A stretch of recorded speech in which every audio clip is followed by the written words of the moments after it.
कैसे हैं आप लोग। लिए हम आपके लिए लाए हैं क्लास 6 साइंस का लेसन 10 गति एवं दूरियों का मापन।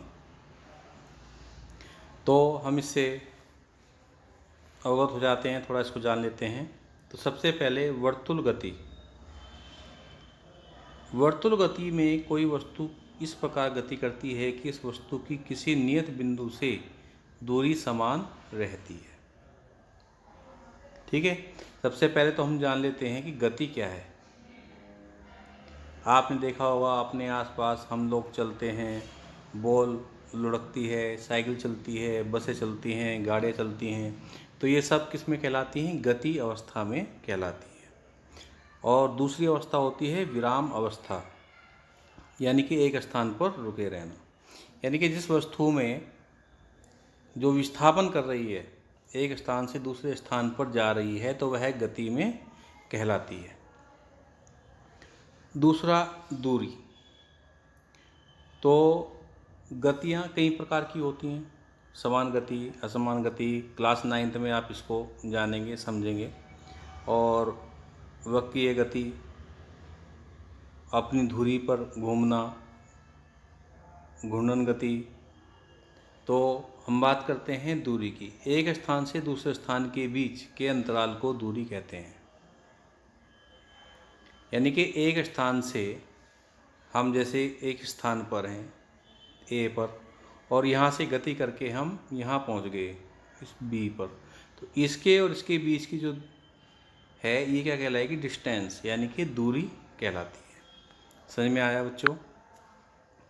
चलिए आगे। मापन। मापन क्या है? मापन का अर्थ किसी अज्ञात राशि की उसी प्रकार की कुछ ज्ञात राशियों से तुलना करना होता है। जैसे हमें मापन करना है, दूध का मापन करना है, तो उसके लिए क्या बनाया गया है? लीटर। उस लीटर में हम जब दूध को भर लेते हैं तो क्या कहलाता है कि 1 लीटर दूध हो गया। या 1 किलो का बाट है, उसको उसके वज़न के बराबर हम चीनी ले आते हैं दुकान से, तो उसको क्या कहलाता है? मापन, कि भाई इसका माप कर दिया हमने। दूसरा गति के बारे में बात करते हैं। जब कोई वस्तु एक निश्चित समय अंतराल में स्थान परिवर्तन करती है, यानी कि वस्तु ए पर है, यहाँ पर है, और एक निश्चित समय में, यानी कि 1 मिनट के अंदर, ठीक है, 1 मिनट के अंदर वो बी पर पहुँच गई, तो ये निश्चित समय अंतराल हो गया टी, और ए से वो बी पर पहुँच गई, तो इससे इसके बीच की दूरी क्या कहलाएगी? माना डी है, इसके बीच की क्या कहलाती है? दूरी। और ए से बी में उसका स्थान परिवर्तन हो गया, तो समझो वो गति में है। ठीक है। आवर्ती गति। ऐसी गति जो एक निश्चित समय अंतराल के पश्चात दोहराती है, उसे आवर्ती गति कहते हैं। जैसे पेंडुलम, ये जैसे हमने एक कोई यहाँ पे धागा लटकाया, धागे में कोई वस्तु बांध दी हमने, और इसको इधर से धक्का दिया, तो इसकी स्थिति कैसी हो जाती है? देखिए ऐसे, जैसे ये वस्तु इससे बंधी है धागे से, तो हम इसको जब इधर से धक्का देंगे इसको, तो ये कुछ समय बाद इधर पहुंच जाएगी यहाँ पर, फिर वापस इसी अवस्था में आएगी, और फिर यहाँ से वापस इस अवस्था में चली जाएगी। तो आवर्ती गति वह गति जो निश्चित समय अंतराल में, यानी कि यहाँ भी इसको 1 सेकंड लग रहा है, इधर भी इसको 1 सेकंड लग रहा है, अपनी स्थिति के दोनों ओर घूम रही है एक निश्चित समय अंतराल में, और उसी दूरी को वह दोहरा रही है। उसी स्थान पे आ रही है, फिर वहीं जा रही है, फिर उस स्थान पे आ रही है, फिर वहीं जा रही है, और इनके बीच जो समय है वो निश्चित है। समझे? जैसे 1 सेकंड यहाँ से यहाँ जाने में लग रहा है, 1 सेकंड यहाँ से यहाँ आने में लग रहा है, 1 सेकंड यहाँ से यहाँ जाने में लग रहा है, और 1 सेकंड यहाँ से आने में लग रहा है, और इनकी दूरी भी क्या है? स्थिर है। तो ये आवर्त गति आपकी समझ में आई? ठीक है। सरल रेखीय गति। सरल रेखा के अनुदिश गति को सरल रेखीय गति कहते हैं। जैसे यहाँ से हम सीधे सीधे इधर जा रहे हैं, सरल रेखीय गति। अब इनका एसआई मात्रक, इनका मात्रक क्या है जी? एक समानता के समस्त संसार के वैज्ञानिकों ने मापन के मानक मात्रकों को एक सेट को स्वीकार कर लिया है। आजकल जिस मात्रक प्रणाली का उपयोग हो रहा है उसे अंतर्राष्ट्रीय मानक प्रणाली, एसआई मात्रक प्रणाली कहते हैं। ठीक है। मापन के मात्रक। प्राचीन काल में लोग पैर की लंबाई से या अंगुलियों की चौड़ाई से या 1 कदम की दूरी से, इनसे मापन करते थे। तो मात्रक के रूप में करते थे। अब हम उसको ऐसा ही मात्रक उपयोग करते हैं। जबकि अब पैरों की पग से नाप, जैसे एक पैर हमने ये रखा, देखिए जैसे ये है, ठीक है, इसके एक पैर इसने यहाँ रखा और एक यहाँ रखा, इसके बीच की दूरी नाप ली। लेकिन क्या होता था, कोई छोटा है, कोई व्यक्ति बड़ा है, तो इसके पैरों के बीच की दूरी क्या होगी, कम होगी। तो ये कोई निश्चित मानक नहीं था, ये अनुमान लगाया जाता था। तो इसके बजाय अब हमने एक मानक मात्रक बना लिए हैं, जिसके बारे में आगे बात करते हैं। देखिए, जैसे एक स्थान से दूसरे स्थान तक जाने के लिए परिवहन के विभिन्न साधनों का इस्तेमाल किया जाता था। ठीक है, पहले ज़माने क्या करते हैं, हम एक स्थान से दूसरे स्थान पर जाना है, या तो पैदल जाएंगे या फिर परिवहन गाड़ियों का यूज करते हैं। प्राचीन काल में लोग पैर की लंबाई, अंगुली चौड़ाई, कदम की दूरी आदि का उपयोग मात्रक के रूप में करते थे मापने के लिए। इसमें उलझन होती थी, क्योंकि वही हमने बताया, किसी का पैर छोटा है, किसी का बड़ा है, किसी की उंगली छोटी है, किसी की बड़ी है, तो माप गड़बड़ हो जाती थी। तो अब हम मात्रकों की अंतर्राष्ट्रीय SI मात्रक उपयोग करते हैं। इस संसार, पूरे संसार में मान्यता प्राप्त है। तो SI मात्रकों में लंबाई का मात्रक है मीटर। सरल रेखा के अंत उस गति के सरल रेखीय गति कहते हैं, ये हमने आपको बता ही दिया था। वर्तुल गति में कोई वस्तु इस प्रकार गति करती है कि उस वस्तु की किसी नियत बिंदु से दूरी एक समान होती है। ये बिंदु है, एक समान हो जाएगी। ऐसी गति जो एक निश्चित समय अंतराल के पश्चात दोहराई जाती है, जिसे आवर्ती गति कहते हैं। ये हमने जान चुके हैं। अब हम इसके क्वेश्चन आंसर्स के उत्तरों को हम जानेंगे। जैसे प्रश्न ले लेते हैं हम, वायु,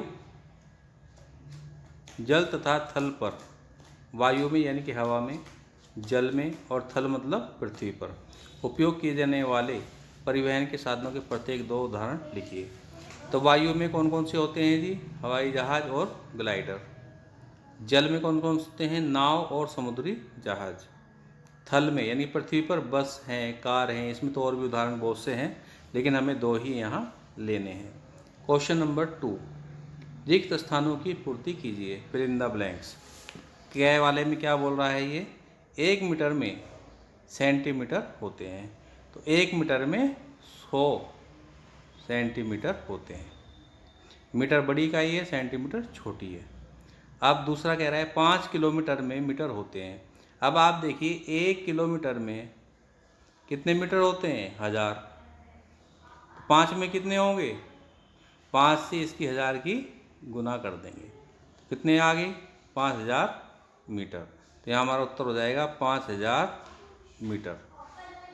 झूले पर किसी बच्चे की गति होती है, जब झूला झूलते हैं तो कैसी गति होगी, झूला क्या है, आगे आएगा, जैसे ये झूला डला है, ठीक है, ये झूला कभी आगे जाएगा कभी पीछे आएगा, तो आवर्ती यानी कि अपनी स्थिति को दोहरा रहा है, तो यहाँ पे क्या आएगा, आवर्ती गति।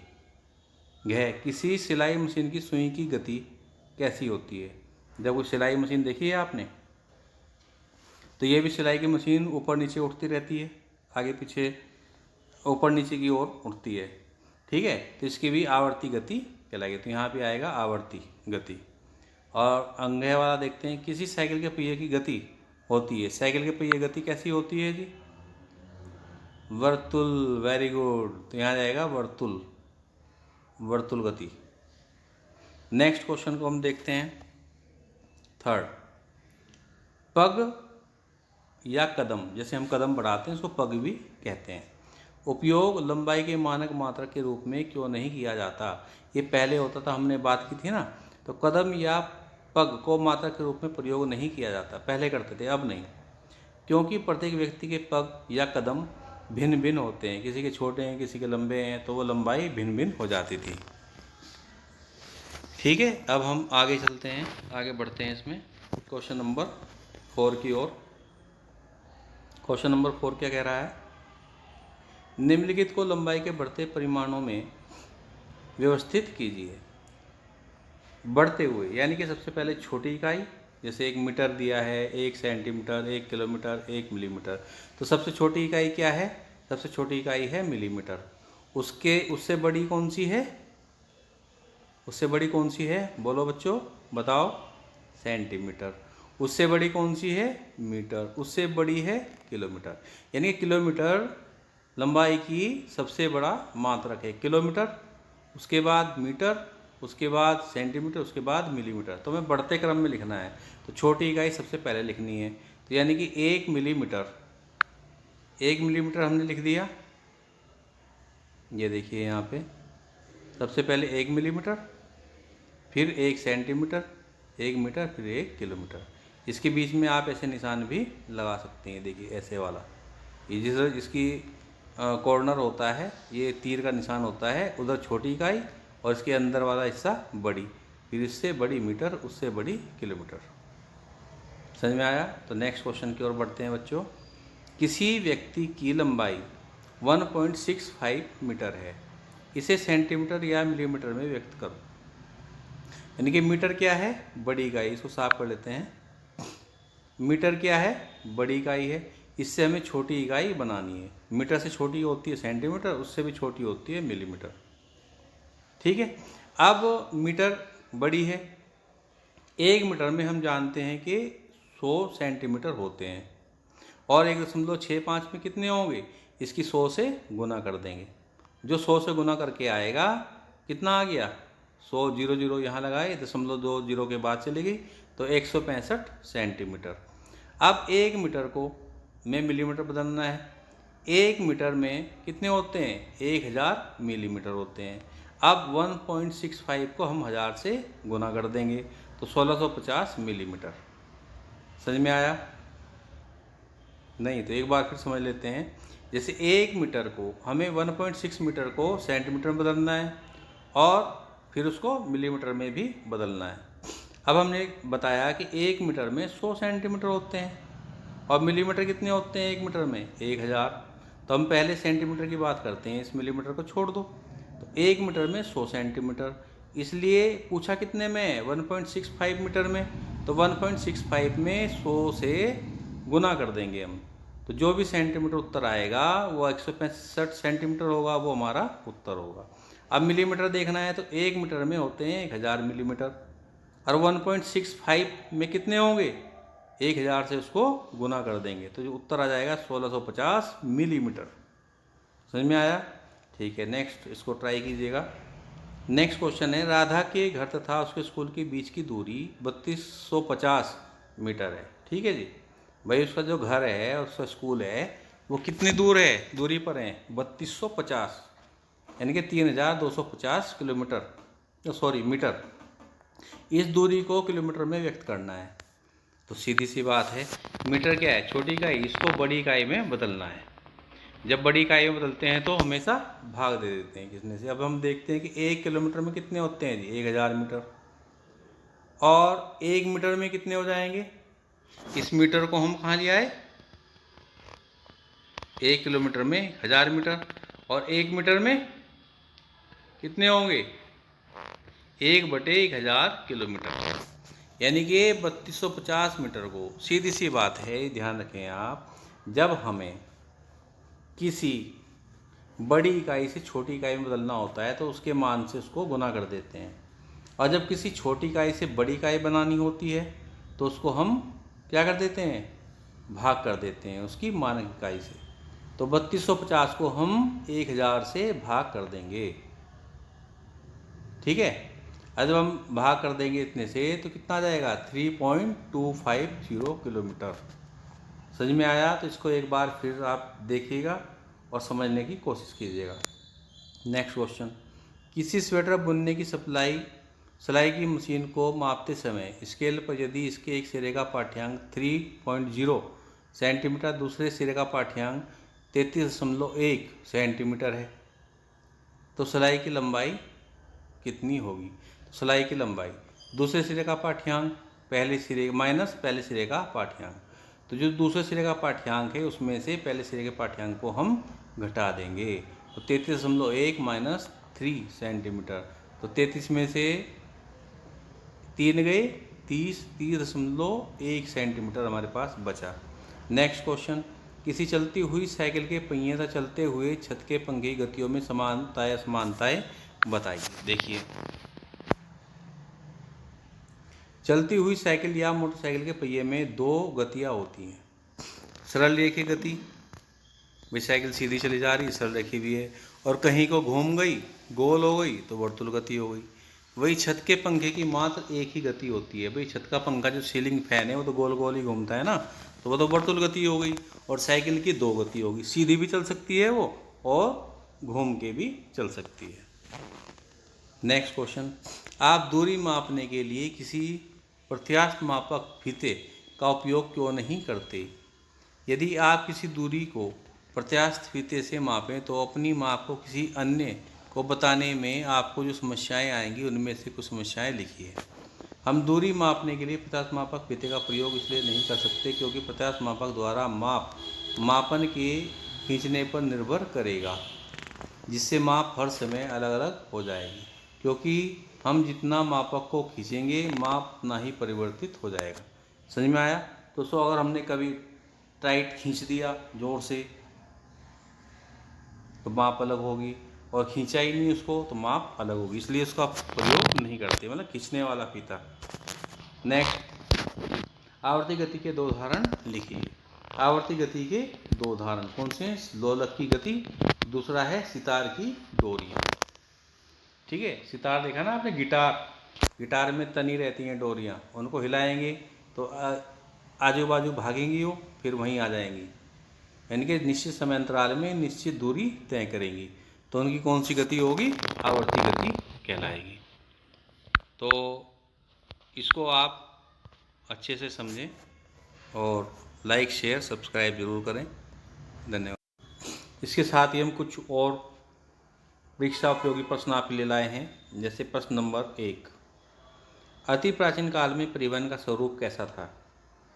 तो कैसा था जी परिवहन का स्वरूप? लोग या तो पैदल चलते थे या अपना सामान अपनी अथवा पशुओं की पीठ पर लाद कर ले जाते थे, फिर बैलगाड़ी वगैरह से या साइकिल से भी चलते थे। प्राचीन समय में लंबाई कैसे मापते थे? अंगुली से, बालिश से, हाथ, कदम आदि से, पग से। एक बालिश यानी कि हाथ की फिंगर को, अंगूठे और सबसे छोटी उंगली के बीच की दूरी को, इस तरह से। लंबाई का एसआई मात्रक क्या है? मीटर। चौथा प्रश्न है, दिल्ली और मुंबई के बीच की दूरी को दर्शाने के लिए हम क्या मात्रक उपयोग करेंगे? तो हम क्या कहेंगे? दिल्ली और मुंबई के बीच की दूरी इतने किलोमीटर है। सिक्के को मोटाई दर्शाने के लिए आप लंबाई का कौन सा मात्रक उपयोग करेंगे? मिलीमीटर। सिक्के की क्या जो नापनी है हमें? मोटाई दर्शानी है, मोटाई। एक तो लंबाई हुई, जैसे सिक्का है ना, ये तो होगी लंबाई, और ये जो ये स्थिति, दोनों क्या नापेंगे? इसको किससे नापेंगे हम? मिलीमीटर में। नंबर 6, निम्नलिखित में सत्य, ट्रू एंड फॉल्स छांटने हैं। प्राचीन काल से क्या होता था? प्राचीन काल में अब देखिए, प्राचीन काल में लोग पैदल चलते थे, अपना सामान अपनी वस्तु की पीठ। सही बात है, हमने पढ़ा है तो ये ट्रू है। लंबाई का ऐसा ही मात्रक गज है? नहीं, नो, ये क्या है? फॉल्स है। इसका मात्रक तो मीटर होता है। दूरी, लंबी दूरियां मापन के लिए मीटर एक सुविधाजनक मात्रक नहीं है, तो ये गलत बोल रहा है। तो ये क्या आएगा? लंबी दूरियां मापने के लिए मीटर एक सुविधाजनक मात्रक नहीं है, ये सत्य कह रहा है। उसके लिए किलोमीटर आता है। ठीक है। चौथा, मापन के परिणाम को दो भागों में विभक्त किया जाता है, पहला संख्या, दूसरा मात्रक। तो ये सत्य है, बिल्कुल सही है। मापन के परिणाम दो भागों में व्यक्त किया जाता है, पहला संख्या और दूसरा मात्रक। भाई कितनी संख्या हुई और दूसरा उसका मात्रक, जैसे 100 मीटर है ना। पांचवा, तो ये सत्य है। और अगला पांचवा, किसी अन्य वस्तु की तुलना में हम किसी वस्तु को गतिमान अथवा स्थिर कह सकते हैं। बिल्कुल कह सकते हैं। मान लिया हम खड़े हैं और साइकिल जा रही है, साइकिल वाला साइकिल लेके जा रहा है, तो हमारी तुलना में गति में है और उसकी तुलना में हम विराम अवस्था में हैं। नेक्स्ट, छठा क्या है जी? सभी गतिमान वस्तुओं को वस्तुओं की गति एक जैसी होती है? नहीं, कोई सीधे जा रहा है, कोई घूम घूम के जा रहा है ना। बिजली के खंभे स्थिर होते हैं? बिल्कुल, बिजली खंभे कहीं भागते हुए देखे आपने? नहीं देखे ना, तो स्थिर होते हैं विराम अवस्था में। नेक्स्ट है, वर्षा की बूंदें गतिमान होती हैं। बिल्कुल, क्यों नहीं होंगी गतिमान, गतिमान होती है, तो ये ट्रू है। नेक्स्ट, हृदय का धड़कना एक आवर्ती गति का उदाहरण है। बताइए जी, आवर्ती गति क्या है? जो निश्चित समय अंतराल में निश्चित दूरी में चक्कर लगाती है। तो इस क्या होगा? सत्य है, ट्रू है।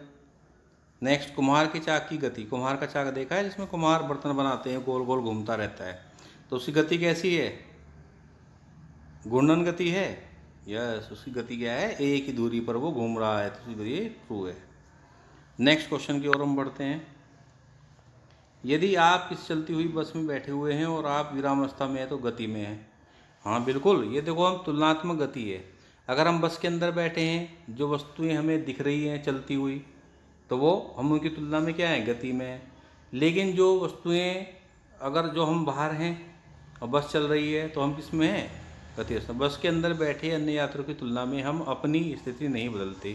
भाई, जो और यात्री बैठे हैं, हम बैठे हैं अपनी सीट पे बैठे हैं ना, तो उनकी अपेक्षा तो हम क्या हैं? स्थिर बैठे हुए हैं, अपनी सीट पे बैठे हैं, तो हम विरामावस्था में हैं। लेकिन अगर हम बाहर की वस्तुओं को देखते हैं, तो बाहर की वस्तुएं क्या हैं? हमें चलती हुई दिखती हैं, तो उनकी तुलना में हम क्या हैं? गति अवस्था में। समझ में आ गया? बस के अंदर बैठे हैं, तो जो अंदर के यात्री हैं उनकी तुलना में हम क्या हैं? अपनी सीट पे बैठे हुए हैं ना पूरे सफ़र में, तो विरामावस्था में बैठे हैं। लेकिन अगर हम बाहर की वस्तुएं देखेंगे, भाई अभी तो ये पहाड़ थे, अभी प्लेन आ गया, तो हम गति में हैं। समझ में आया? नेक्स्ट, निम्न को विराम और गति में छांटो। विरामावस्था में, गति अवस्था में। घड़ी की सुइयाँ कैसी होती हैं? आपको पता ही है। गति अवस्था में। उड़ता पक्षी गति अवस्था में। छत पर बैठा पक्षी विरामावस्था में। मेज जब तक वो रखी है विरामावस्था में, अगर उसको हिलाएंगे हम तो गति में हो जाएगी। छत पर बनी घड़ी या घंटा, घर की घड़ी, ठीक है, तो ये कैसी उसमें है? विरामावस्था में। घड़ी की बात कर रहे हैं हम, घड़ी की सुइयों की बात नहीं कर रहे हैं।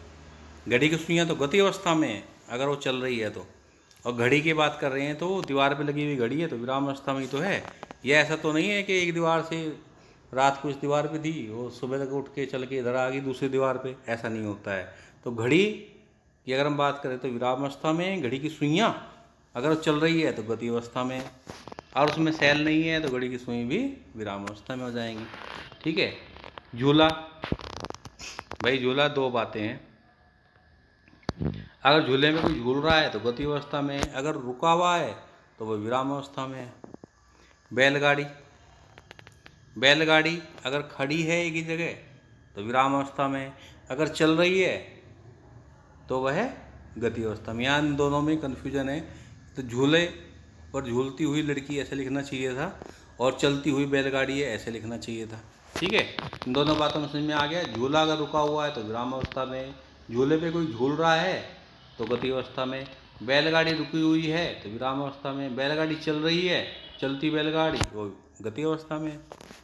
मीटर के 3 उपयोग क्या हो सकते हैं? मीटर के 3 उपयोग इस प्रकार से हैं। नंबर 1, कमरे की लंबाई चौड़ाई हम नाप सकते हैं, मीटर में तो नापते हैं, और ज़्यादा लंबी दूरी नापनी है तो किलोमीटर में। अच्छा, दूसरा, किसी मकान या पेड़ आदि की ऊंचाई को ज्ञात करने में। मकान की ऊंचाई नाप लो भाई कितने मीटर है, पेड़ की ऊंचाई नाप लो, ठीक है ना। किसी खेल के मैदान की हमें लंबाई नापनी है, तो ये सब मीटर से होता है। सिक्के या पतली तार की मोटाई कैसे ज्ञात करोगे? और हमने बताया था, सिक्के उसकी मोटाई ज्ञात करने के लिए क्या करना पड़ता है? देखिए हम समझ लेते हैं इसको। सिक्का है ये, सिक्के की ये लंबाई, ये नहीं हमें नापनी, इसकी जो ये है ना, ये जो चीज़ है ये हमें नापनी है, ये मोटाई देखनी है इसकी कितनी है जी। सिक्के की मोटाई ज्ञात करने के लिए कुछ सिक्के लेकर एक दूसरे पर रखो और कुल ऊंचाई पैमाने से माप लो, उस सिक्कों की संख्या से भाग दो, एक सिक्के की मोटाई मालूम हो जाएगी। समझे आप? जैसे ये सिक्का लिया, इसके ऊपर एक सिक्का और रख दो, फिर और रख दो और रख दो, इसको नाप लो, इसकी ऊंचाई को हमने नाप लिया। और कितने सिक्के रखे? मान लिया हमने 10 सिक्के रखे, 1 2 3 4 5 6 7 8 9 10, 10 से उसको हम क्या कर देंगे? भाग कर देंगे। ठीक है जी।